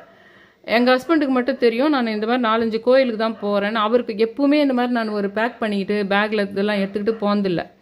அதனால் அவருக்கு வந்து ரொம்ப, இவங்க வந்திருக்காங்கல்ல, இவங்க ஃபாரின்லேருந்து வந்துக்கிறாங்கல்ல, இவங்க கூட ஒரு நாள் நான் போயிடுவணும்னு அவர் பயம். அது ஒரு மாதிரி நான் விட்டுட்டு அவங்க கூட ஒரு தடவை போயிடுவணுன்றது பயம் அவருக்கு. அதனால் நான் பெட்டியெல்லாம் அடுக்கும்போது அவர் ஒரு விதமாக டென்ஷன் ஆனார். அது ஒரு சாதாரணமான விஷயம், அவருக்கு டென்ஷன் ஆகிற விஷயம் ஓகே. ஆனால் அவர் என்ன பண்ணியிருக்கிறாரு, நான் போன பின்னாடி ஒரு ஃபேமிலி கிட்ட போயிட்டு மதுரைக்கு நான் போயிருக்கேன் அப்படின்னு சொல்லும்போது அவங்க மைண்டில் இது டெல்லி மாதிரி, டெல்லின்னு சொன்னாங்கல்ல அவங்க சிஸ்டர் போகும்போது, அந்த மாதிரி மதுரைன்னு சொல்லிட்டு ஒரு வேளை நான் போயிருக்கலாம், நானும் எங்கள் பையனும் ஒரு வேளை கனடா போயிருக்கலாம் அப்படின்னு சாதாரணமாக நினச்சிட்டு விடலை. அவங்களுக்கு எந்த அளவுக்கு அவங்களுக்கு அன்றைக்கி அந்த பிளட்டோட அந்த டிகிரி செல்சியஸ் இருந்ததுன்னு கேட்டால், அம்பிகை அம்பாலிக்கு குழந்தை பிறக்கும்போது பார்த்தீங்களா, அம்பிகை அம்பாலிக்கு உனக்கு ஃபஸ்ட்டு குழந்தை பிறகுதா எனக்கு ஃபஸ்ட்டு குழந்தை பிறகுதான்னு ஒரு பயங்கரமாக அந்த வேலைக்காரியை போய் பார்த்துட்டு வா, அங்கே போய் பார்த்துட்டு வா, இங்கே போய் பார்த்துட்டான்னு சொல்லிட்டு இது பண்ணாங்க பார்த்தீங்களா அவங்களுக்கு. அந்த அளவுக்கு அவங்களுக்கு அந்த பிளட்டு இது இருந்ததுன்னு. 2 நாளாக இந்த விஜயதசமினாவே எனக்கு ஏதோ ஒரு டென்ஷன் வரும். நான் எப்போ பார் சொல்வேன் நான் உங்களுக்கு, விஜயதசமினாவே எனக்கு ஒரு லாஸ்ட் 7 வருஷமாக ஏதோ ஒன்று வரும்னு. அது அந்த கரெக்டாக விஜயதசமி அன்றைக்கி தான் அந்த வாராகி ஏற்றுன்னு போயிட்டு நான் அந்த சொல்கேட்ட பிள்ளையார்கிட்ட வைக்கிறது. அது கிருஷ்ணர் வந்து அது உனக்கு ஏற்றது இல்லைன்னு எனக்கு உணர்த்திட்டார். கண்ணன் என்ற பேர் கொண்டவர் வந்து அதை கால் தட்டி அதை லைட்டு ஓட்ட விட்டு அதை எடுத்துன்னு போயிட்டு அங்கே வச்சுடுன்னு திருமலைன்ற ஒருத்தரும் இது இண்டிகேட் பண்ணார். அதுவும் இண்டிகேட் பண்ணிடுச்சு, அது உனக்கு வேணான்னு சொல்லிடுச்சு. அது எடுத்துன்னு போய் வச்சது விஜயதசமி அன்றைக்கி தான், இந்த விஜயதசமியில் தான். ஆனால் அதுக்கு நெட்டையும் கட் பண்ணிவிட்டு எப்போதுலேருந்து எனக்கு அந்த ரத்த கொதிப்பு வந்ததுன்னா, அந்த கேரளான்னு அவங்க சொன்னாங்க பார்த்தீங்களா, அதுக்கு முன்னாடியே எங்கள் ஹஸ்பண்டும் சொன்னார். அவங்க எங்கன்னு அதுக்கு முன்னாடியே அவங்க எங்கே போகிறாங்க எது போகிறாங்களாம் கொஞ்சம் சொல்லியிருக்காங்க. ஆனால் ராஜகோபால் வந்து எங்கள் ஹஸ்பண்ட் வந்து அவங்க வந்து கேரளா போயிருக்காங்களாமே அப்படின்னு என்கிட்ட சொன்னார். அப்போவும் எனக்கு தெரியும் அவங்க எதுக்கு சொல்கிறாங்கன்னு. அது நான் நார்மலாக தான் எடுத்துக்கிட்டேன். கோமலமாக கேட்கும்போதும் கேரளாவா, நீ கேரளாவில் நீ இருக்கிறியான்னு கேட்கும்போது அந்த மாதிரி ஏன் அப்படி கேட்டிருப்பாங்க, ஒரு நானும் நம்மள ஏதோ ஒரு ஃபங்க்ஷனுக்காக இவங்க எல்லாம் கேரளா போயிருப்பாங்க பொழுதுன்னு நினச்சிட்டு இருப்பாங்க அந்தம்மா, அதனால் கேட்டிருப்பாங்கன்னு நான் எடுத்துக்கிட்டேன். அதை நார்மலாக தான் எடுத்துக்கிட்டேன். அதை அதனால் என்ன சொல்லின்னு போட்டுமே, நம்ம கூட தானே நம்ம சிஸ்டர் போகும்போது சொன்னோம். இவங்க முதலுக்கு ஃபர்ஸ்ட் ஆஃப் ஆல் இவங்க ஃபாரின் போகிற விஷயமே கிடையாது. அது லட்டு பெருசா, ஜாங்கிரி பெருசா, லட்டு பெருசா, மைசூர் பாக்கு பெருசான்னு இன்னும் நிறைய விஷயம் உங்களுக்கு சொல்கிறேன்னு சொன்னேன் பார்த்தீங்களா, அந்த மேட்டரில் அதை அப்புறமா கொண்டு வரேன். இப்போ வந்து அவங்க சொன்னது, நான் ஃபாரின் எங்கள் சிஸ்டர் போகிறதுக்கு கனடா சொன்னது அது வேறு, இது ஃபாரின் மேட்ரு கிடையாது, இது ஒரு வேறு மேட்ரு. அதுக்கு அந்த மாதிரி இவங்க எத்தையோ சொல்லிட்டு இருக்காங்க. அது எதனா சொல்லிட்டு போனாங்க. எல்லாமே பிருந்தாவனத்தில் நான் ஓடி ஆடி விளையாடிய நான் என்னெல்லாம் செஞ்சனோ அதை தான் நீங்கள் வந்து இப்போ அது ஒரு விளையாட்டு மாதிரி நீங்கள் கேம் மாதிரி ஜாலியாக விளையாடி பார்த்துருக்கேன். எனக்கு அதில் எந்த பிரச்சனையும் கிடையாது. எனக்கு நீங்கள் எதையானா சொல்லுங்கள், சொல்லாக்கட்டி போங்க. ஏன்னா சுழு ஆத்மா என் உடம்புல கிடையாது. அதனால் வேண்டி என்னன்னா, அந்த மதுரைக்கு நான் போனேன்னு சொல்லிட்டு எங்கள் ஹஸ்பண்ட் சொல்லும்போது அதுக்கு அது எப்படி நான் கண்டுபிடிச்சேன்னா, அதுக்கு பின்னாடி வந்தப்போ எங்கள் ஹஸ்பண்ட் கிட்ட அவங்க பேசின பேச்சுக்கள், கேள்விகள், சில விஷயங்கள் எல்லாமே புரிஞ்சுது. அவங்க இப்படி நினச்சிருக்கக்கூடும், இது டெல்லி மாதிரி மேட்டராக இருக்கக்கூடும்னு சாதாரணமாக அவங்க எடுத்துக்கலாத. அது ரொம்ப பயங்கர அந்த அம்பிகை அம்பாலிக்கு இருந்த மாதிரி ஒரு ஆக்ரோஷமான விஷயம் நடந்திருக்குது. உங்களுக்கு முக்கியமான விஷயங்கள்லாம் உங்களுக்கு எல்லாம் முடிஞ்சிருச்சு. அப்புறம் அப்படி தான் உண்மையிலேயே நாங்கள் வந்து போனால் கூட தான் இருந்தா, நானும் எங்கள் பையனும் அப்படி போயிருந்தா கூட தான். அதனால் என்ன அவ்வளோ என்னால் அது மட்டும் இல்லை, நான் போயிட்டு வரேன், மாடிக்கு போயிட்டு செடி ஃபுல்லாக காஞ்சி போயிருக்குது. அப்போது அதே சேம் நான் ஒரு நாள் சொன்னேன் பார்த்தீங்களா, காரில் போகும்போது ரொம்ப கேர்ஃபுல்லாக இன்னும் 10 நிமிஷத்தில் நான் சொல்லணும் அந்த ஹவுஸ் ஓனருக்கு அப்படின்னு சொன்னப்போ சொன்னேன். 10 நிமிஷத்தில் நான் ஹவுஸ் ஓனருக்கு வந்து கன்ஃபார்ம் பண்ணணும். அதனால அவனுக்கும் தெரியும் நான் எதையுமே மற்றவங்க எதிர்க்க சொல்ல மாட்டேன்னு. நான் ஸ்லோவாக சொல்கிறேன், நீ சும்மா 1-2 வாரத்துலேயே மட்டும் ஆன்சர் பண்ணுன்னு சொன்னது காரில் போகும்போது. அப்போ நான் ஈஸ்டா வெஸ்டா உள்ள கிச்சன் எங்கே இருக்குது அவ்வளோதான் கேட்டேன். அது வாடகை வீடா கேடகை வீடா எதுவுமே சொல்லலை. அது சொல்லியிருந்தா கூட ஐயோ பாவம் அவன் மட்டும் வாடகை வீட்டில் இருக்கிறானே, நான் அதுக்கு தான் நான் கஷ்டப்பட்டேன்னு சொல்லிடுவாங்க. அவங்க ஸ்கிரிப்ட் வேறு மாதிரி எழுதிடுவாங்க. நான் வந்து அந்த வாயை விட்டு நம்ம வர்ற வார்த்தையை ரொம்ப கேர்ஃபுல்லாக சொல்லணும் அப்படின்னு பக்கத்தில் இருக்கிற பர்சனுக்கு புரியக்கூடாதுன்னு சொல்லிட்டு தான் ஈஸ்டில் இருக்குதா, நம்ம என்ன கல்யாணம் பண்ணி கொடுத்தனமா பண்ண போகிறோம், நமக்கு வந்து அதெல்லாம் ரொம்ப பார்க்காத, ஈஸ்ட் வெஸ்ட் பாத்ரூமா எங்கே இருக்குது அது மட்டும் கேட்டு விட்டேன். அவ்வளோதான், ரொம்பலாம் நான் பேசலை. ஏன்னா அது என்ன விஷயமே புரியக்கூடாதுன்னு. அதில் அப்போது அந்த ஒரு நான் பல வருஷமாக பார்க்குறேன். எப்போல்லாம் எங்கள் பையனுக்கு சில விஷயங்கள் சின்ன வயசுலேருந்து பார்க்குறேன். எங்கள் பையனுக்கு ஏதோ ஒரு ஸ்கூல் விஷயமோ வேறு எதனா விஷயமோனா கூட அந்த சேம் ஃபேஸு சேம் ஒரு வைப்ரேஷன் அந்த ஃபேஸ்லேயும் முகத்துலேயும் உடம்புலையும் இருக்கிறத நான் பார்த்துருக்கேன். அது மாதிரி தான் ஒன் ஆஃப் த விஷயம் அந்த காரில் பார்த்ததும் சரி. அதுக்கப்புறம் நான் அந்த மதுரைக்கு போயிட்டு வரும்போது மாடியில் எல்லா செடியும் அந்த காஞ்சி போயிருந்தது. நான் போயிட்டு வந்தது ஒரு 5 நாள் போயிட்டு அதுக்கப்புறம் ஒரு 5 நாள் இந்த வீட்டுக்கு வராமல் அங்கேயே பாஞ்சாலியம்மன் கோயிலாண்டே இருந்தேன். இவர் தனியாகவே இருக்கட்டும், அப்போ தான் இது வரும் அப்படின்னு சொல்லிட்டு இவர் அழகழப்பலான்னு இருந்தேன். ஆனால் வந்த பின்னாடி தான் தெரிஞ்சுது கரெக்டாக நம்ம 5 நாளில் வந்த உடனேவே வந்துட்டு இருக்கிறதே பெஸ்ட்டாக இருந்திருக்கும் போல் அப்படின்றத எனக்கு. அந்த ஒரு 5 நாள் இவருக்கு தெரியாமே நம்ம எங்கே போனோம் வரணும் ரொம்ப லேட் ஆகட்டும்னு பயப்பட்டோம்னு சொல்லிட்டு எங்கள் சிஸ்டர் வீட்டிலே இருந்துட்டேன் இன்னொரு 5 நாள். அப்படி பண்ணாமையே கரெக்டாக 5 நாளில் வந்திருந்தாவே பெட்டராக இருந்திருக்கும் போல். அப்புறம் அது நடந்த நிகழ்ச்சிகள், அவர் சொன்ன விஷயங்கள், அவருக்கு பேசின விஷயங்கள் அதெல்லாம் வச்சு கண்டுபிடிக்கும்போது இவ்வளோ பயங்கரமாக இருந்துச்சு எனக்கு. அந்த அம்பிகை அம்பாலிகையினுடைய ஸ்டேட்டு தான் கரெக்டாக உங்களுக்கு. இப்போ நீங்கள் அந்த கேரளான்னு சொல்லும்போது நான் எப்படி எடுத்துக்கிறனோ அந்த மாதிரி நான் மதுரைக்கு போயிருக்கிறேன்னு சொல்கிறப்போ உங்கள் மனநிலை எப்படி இருந்ததுன்றது வந்து அந்த ஆண்டவனுக்கும் இந்த காமாக்கியா தேவிக்கும் அந்த ராஜமாதங்கி அம்மாவுக்கும் எங்களுக்கு தான் தெரியும். அது அந்த மாதிரி அந்த மதுரை மேட்ரு மாதிரியே இன்னும் நிறைய 2-3 விஷயங்கள் நடந்ததுன்னு வச்சுக்கோங்களேன். அது என்னதுன்னா, உனக்கு என்ன விஷயம் நடக்கக்கூடாதுன்னு நான் நினைக்கிறேன்ற விஷயமே வேற யாருக்கும் கூட தெரியாமல் பார்த்துக்கோ. அந்த உள்ளே இருக்கிற அந்த இது இருக்குது பாருங்க, மூலாதார சக்கரங்கிறது பாருங்க, அது என்ன பண்ணுன்னா உனக்கு எந்த அளவுக்கு ஒரு போட்டியும் எதிர்ப்பு இருக்குதுன்ற விஷயத்தையே மற்றவங்களுக்கும் தெரியாமல் பார்த்துக்கும். அது மற்றவங்களுக்கும் தெரியாத மாதிரி பார்த்துக்குது. மற்றவங்ககிட்ட பேசும்போதெல்லாம் என் மேலே நல்ல வெல்விஷ் இருக்கிற மாதிரியும், எங்கள் பையன் மேலே ரொம்ப அன்பு இருக்கிற மாதிரியும், எங்கள் பையன் மேலே நினச்சி எங்கள் பையனை நினச்சி நானே அழறேன்ற மாதிரியும், ஐயோ இப்படி ஆயிடுச்சே நான் இப்படி இருக்குன்னு நினச்சினே நான் இப்படி ஆயிடுச்சேன்னு அழறது. இந்த ட்ராமாஸ் எல்லாம் பண்ணுறது எப்படின்னா இந்த அளவுக்கு நமக்கு இருக்குதுன்ற விஷயமே அவங்களுக்கு சார்பான ஆளுக்கே தெரியாமல் பார்த்துக்குது. அந்த விஷயத்தையே வந்து ஹைட் பண்ணிடுது. ஆனால் கூடவே வருஷக்கணக்காக இருக்கிறவங்களுக்கு தானே தெரியும் நமக்கு அது உண்மையிலேயே அது எந்த அளவுக்கு அந்த அம்பிகை அம்பாலிகை சொன்னோம் பார்த்தீங்களா, அந்த குழந்தை பிறக்கும்போது அதே சேம் பேட்டர்னை அந்த ஒரு முறை இல்லை, நான் அந்த மதுரை மட்டும் இல்லை இன்னும் நிறைய சமயத்தில் நான் பார்த்துருக்கேன். அந்த ஒரு வைப்ரேஷனை எப்போ தெரியுமா பார்க்கலாம், அவங்களுக்கு கிடைச்ச விஷயம் நமக்கு கிடைக்காம போயிடுமோன்றப்ப உனக்கு வந்தால் கூட ஒரு நியாயங்குது. ஆனால் எனக்கு கிடைச்சி முடிச்சுட்டு பின்னாடி கூட உனக்கு அது கிடைக்காம இருக்கணும்னு நினைக்கிற விஷயத்துல தான் சுலு ஆத்மா இருக்குதுன்றது கண்டுபிடிக்கிறதுக்கே அதான் டிப்ஸே. சுலு ஆத்மா இருக்குதுன்றதை கண்டுபிடிக்கிறதே எப்படி டிப்ஸ்ன்னா, எனக்கு ஒரு விஷயம் நடக்கலைன்றது நார்மல் உலகத்துல எல்லாம். எனக்கு பசிக்கு சாப்பாடு கிடைக்கல அதனால எனக்கு கோவப்பட்டன்றது நார்மல். ஆனால் எனக்கு கிடைச்சாலும் உனக்கு வேண்டாம், சேம் வேணாம், வேற எதனா கூட இருக்கட்டும், ஆனால் என்னை விட 4 படி கம்மியாக இருக்கட்டும், இல்லை இல்லாமல் போட்டோம், ஆனால் இதுதான் எனக்கு, உன்னை விட நான் இங்கே தான் இருப்பேன், அதுக்கு நான் சில ஸ்ட்ராட்டஜியை யூஸ் பண்ணுவேன், ஆனால் எனக்கு அது யாருக்கும் தெரியாத மாதிரி நான் அதை பார்த்துக்குவேன். எனக்கு எவ்வளோ கொடூரமான எண்ணம் இருக்குதுன்ற விஷயத்தையே நான் யாருக்குமே தெரியாமையே நான் மேனேஜ் பண்ணுவேன். இத்தனை விஷயங்களோடு நீங்கள் சுற்றி இருக்கிறீங்கன்னா எப்படி அம்பிகை அம்பாலிகைக்கு குழந்தை பிறக்கும்போது அவங்க 2 பேருனுடைய அந்த மனசினுடைய கொதிப்பு இருந்தது பத்தியா, அதுதான் பின்னாளில் பாண்டவர்களை வந்து காடு மேடெல்லாம் அழிஞ்சு இவங்க அரண்மனையில் இருந்தால் கூட அவங்க வந்து நம்ம செத்து போயிட்டோன்னு கூட அவங்க நினச்சிக்கிட்டோம் பரவாயில்ல அப்படின்னு கொஞ்ச காலம் அவங்க செத்து போயிட்டாங்கன்ற மாதிரியே பண்ண வேண்டியிருந்தது. அப்புறம் கடைசியில் 1 வருஷம் அஞ்ஞான வாசம் பண்ண வேண்டியதாக இருந்தது. அப்போ நடுவில் ஒரு ஸ்க்ரீன் கடவுளும் போட்டார், இல்லை கடவுளும் ஸ்க்ரீன் போட்டார், பிரபஞ்சமும் ஸ்க்ரீன் போட்டதில்லை அவங்க 2 பேருக்கும் நடுவில்.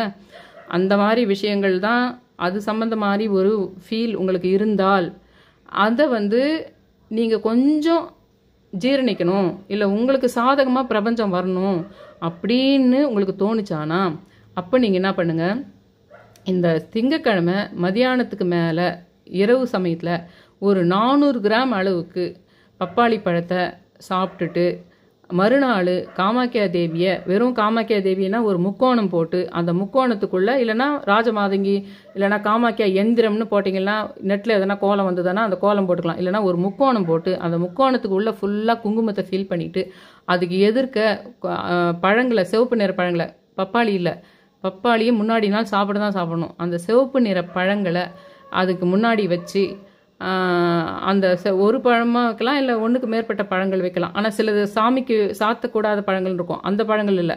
நீங்கள் ஒரு ஆப்பிள் வச்சுக்கலாம், ஒரு தர்பூசணியெல்லாம் வேணாம், நீங்கள் ஆப்பிள் வச்சுக்கலாம், இல்லைன்னா இது கூட வச்சுக்கலாம். மெயினாக மாதுளம்பழம் வைக்கலாம். ஆனால் ஒன்றா வைக்கக்கூடாது, ஒன்றுக்கு மேற்பட்ட பழங்கள் வைக்கணும். அந்த மாதிரி வச்சு சிவப்பு நிற பழத்தை வச்சு காமாக்கிய தேவியினுடைய ஸ்லோகங்களே நெட்டில் இருந்தால் நீங்கள் தேடி பண்ணலாம். இல்லைன்னா 108 முறையோ 1008 முறையோ காமாக்கியா தேவி போற்றின்னு சொல்லலாம். ஆனால் உங்கள் உடம்புல முன்னாடி நாள் 400 கிராமுக்கு மேலே, ரொம்ப அதிகமாகவும் சாப்பிடக்கூடாது, 400 கிராம் மேலே. இதே ப்ரெக்னென்ட் ஆகிறவங்கன்னா, நான் சொன்னேன்னு சொல்லிட்டு ப்ரெக்னென்ட் ஆகிறவங்க அந்த பப்பாளி பழத்தை சாப்பிட வேணாம். அதை நான் சொல்லிவிட்டு, அது இது பண்ணும்போது என்ன ஆகும்னா, அதை நீங்கள் தொடர்ந்து ஒவ்வொரு செவ்வாய்க்கிழமை ஒரு 9 செவ்வாய்க்கிழமையும் பண்ணலாம். இல்லை, நான் சொன்னது ஒரே ஒரு செவ்வாய்க்கிழமை செஞ்சு பார்த்தே உங்களுக்கு சில விஷயங்களை நான் சொல்கிற மாதிரி சூட்சுமங்களை புரிய வைக்கும். அப்புறம் பார்க்குறோம், அப்புறம் காளிகாம்பாளம்மாவோ அதுக்கப்புறம் ராஜமாதங்கியோ யாரோ ஒருத்தர் அதுக்கு ரெமெடி பண்ணுறாங்க. ஆனால் முதல்ல உங்களுக்கு காட்டி கொடுக்கும், நான் சொல்கிற விஷயத்தையே உங்களுக்கு முதல்ல புரிய வைக்கும். நான் எதனால் இதுன்ற விஷயத்தையே இது வரைக்கும் எதுக்கு உங்கள் வாழ்க்கையில் என்ன மாதிரி பிரச்சனை இருக்குதுன்னு நான் பார்க்குறேன். பார்த்தீங்களா, சில விஷயங்களை இது இப்படி நடந்தது, அவங்க இப்படி இருக்குது, அவங்க மனசு இப்படி இருக்குது, அதனால் அது வைப்ரேஷன் இப்படி ஆகுது. அன்றைக்கி அவங்க பிறக்கும்போது அந்த 2 அக்கா தங்கச்சிங்களுடைய மனநிலையில் தான் பின்னாடி அவ்வளோ பெரிய போருக்கு காரணமாச்சின்னு நான் ஒரு கண்டுபிடிக்கிறேன். பார்த்தீங்களா, அந்த நிலை உங்கள் வீட்டில் நடக்கிற விஷயத்த உங்களுக்கு கண்டுபிடிக்கிறதுக்கு சக்தியை அந்த காமாக்கியா கொடுப்பாங்க. நான் சொன்ன மாதிரி பண்ணோம். ஆனால் ப்ரெக்னென்ட் ஆகிறவங்க நீங்கள் அந்த இதுவை ஹீட், உடம்பு பாடி ஹீட் ஆகிறவங்க கொஞ்சம் கம்மியாக சாப்பிடுங்க. ஆனால் ப்ரெக்னென்ட் ஆகிறவங்க அந்த பப்பாளி பழத்தை சாப்பிட சொல்ல நான். இதை நீங்கள் பண்ணிவிட்டு என்ன மாற்றம் தெரிஞ்சதுன்னு தெரிஞ்சு எனக்கு கமெண்ட்டில் சொல்லுங்கள், சொல்லிட்டு கேட்டுக்கிறேன். தயவு செஞ்சு என் சேனலை சப்ஸ்கிரைப் பண்ணி ஷேர் பண்ணி லைக் பண்ணுங்கள். ரொம்ப ரிக்வெஸ்ட் பண்ணி கேட்டுக்கிறேன். Thank you all.